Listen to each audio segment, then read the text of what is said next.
Good morning बच्चों। आज हम पढ़ेंगे जीव विज्ञान से संबंधित प्रश्नोत्तरी। ओके।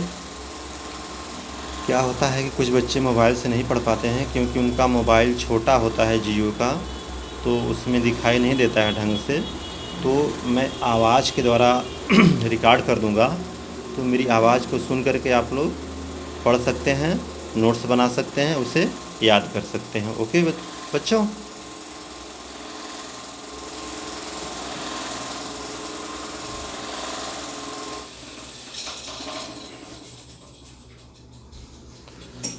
तो हम स्टार्ट करते हैं।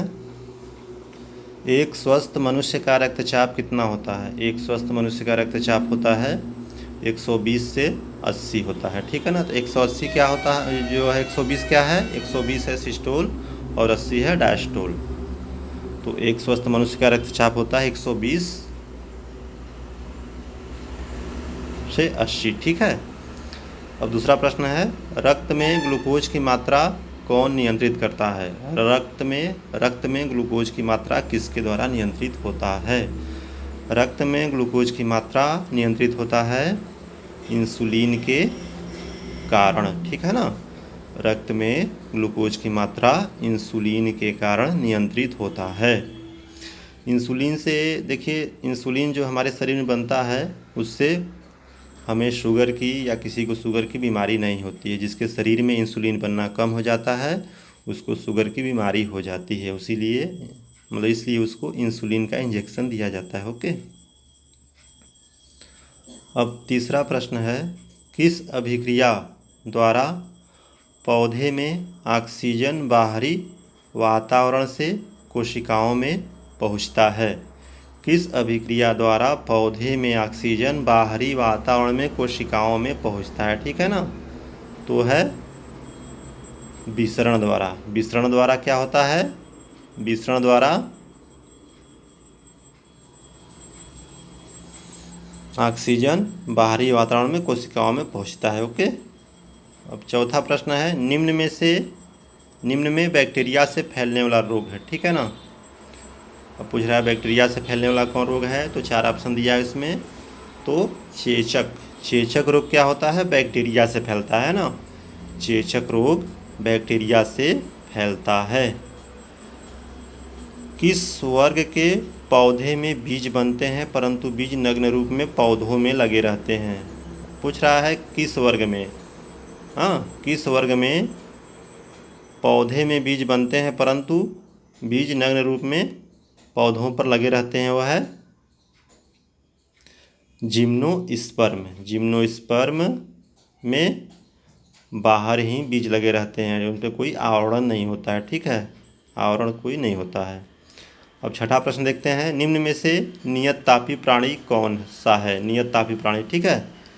अब नियत तापी पूछ रहा है, तो नियत तापी प्राणी है चमगादड़। ठीक है ना। चमगादड़ जो है नियत तापी प्राणी है। चमगादड़ स्तनधारी पक्षी भी होता है। किसी पत्ती का मुख्य कार्य क्या होता है? तो पत्ती का मुख्य कार्य होता है भोजन तैयार करना। ठीक है ना। पत्ती का मुख्य कार्य क्या होता है? भोजन तैयार करना।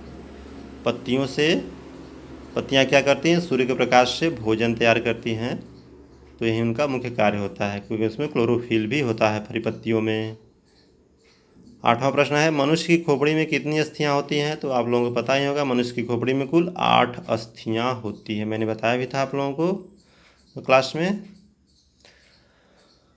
खाना बनाने के लिए हरे पौधे निम्न में से किसका प्रयोग करते हैं? पूछ रहा है खाना बनाने के लिए हरे पौधे निम्न में से किसका प्रयोग करते हैं? तो खाना बनाने के लिए हरे पौधे जो है सूर्य का प्रकाश, जल, कार्बन डाइऑक्साइड सभी का प्रयोग करते हैं। देखिए इसमें दिया सूर्य का प्रकाश, लेकिन सूर्य का प्रकाश नहीं, सूर्य का प्रकाश होगा, यहाँ गलती से प्रिंट हुआ है। तो सभी का प्रयोग करते हैं। हरे पौधे खाना बनाने के लिए कार्बन डाइऑक्साइड का भी प्रयोग करते हैं, सूर्य के प्रकाश का भी, जल का भी, सबका उपयोग करते हैं। रक्त में लाल रंग निम्न में से किसके कारण होता है? रक्त का जो लाल रंग होता है वह किसके कारण होता है, ये पूछ रहा है। तो रक्त में लाल रंग होता है हीमोग्लोबिन के कारण। रक्त में लाल रंग होता है हीमोग्लोबिन के कारण। देखिए रक्त में प्लाज्मा भी पाया जाता है, आरबीसी पाया जाता है, डब्ल्यूबीसी पाया जाता है, ठीक है ना।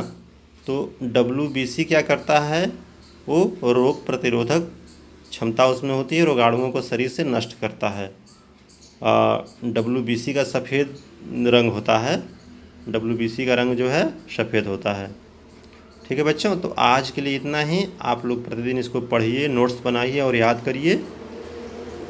और विद्यालय खुलने पे हम सबसे पूछेंगे भी, आप लोगों का नोट्स भी चेक करेंगे। तो इसीलिए आप लोग डेली हम आप लोगों को पढ़ाएंगे। ये रिकॉर्डिंग इसलिए आप लोगों को भेज रहे हैं कि जिसके पास मोबाइल नहीं है स्क्रीन टच वाला, वो जियो के मोबाइल से भी मेरी आवाज़ को सुन करके नोट्स बनाए, याद करें। ठीक है, तो इससे आपको बहुत सुविधा होगा और अच्छे से आप लोग पढ़ पाएंगे। ओके बच्चों, थैंक्स।